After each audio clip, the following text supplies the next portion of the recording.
Okay, so here we have another Ferrari 330 FISPA mechanical fuel pump.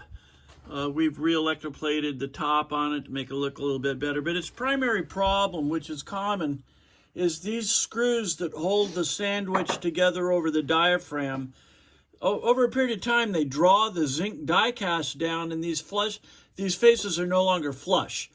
So we've resurfaced both of them. We put in a correct reinforced nitrile diaphragm in it, and we've got it on a makeshift device here to make it operate. Now it happens that this mounts on a phenolic block that has a guide for the push rod. We don't have a guide here, but we're making it work. In reality, these things only press in and out about 3.5 to 4 millimeters. If that block is the wrong dimension, you can easily break the mechanism inside here. So something to check to make sure you don't have more than 4 millimeter of movement after you've taken the slack up in the arm.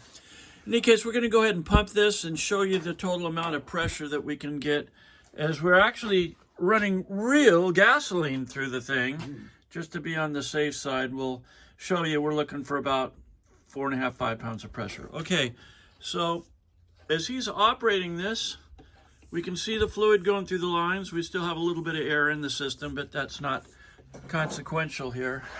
And then, as I pinch off the exit here, just like I was closing the needles, the valves in a carburetor, we'll see what kind of pressure we can get. So now I'm closed off.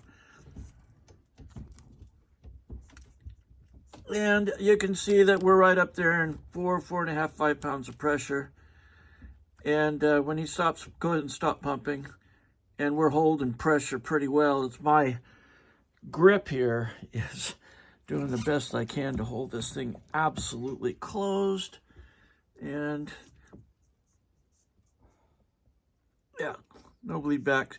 So we're looking good.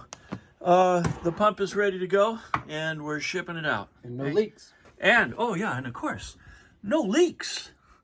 Thank you very much.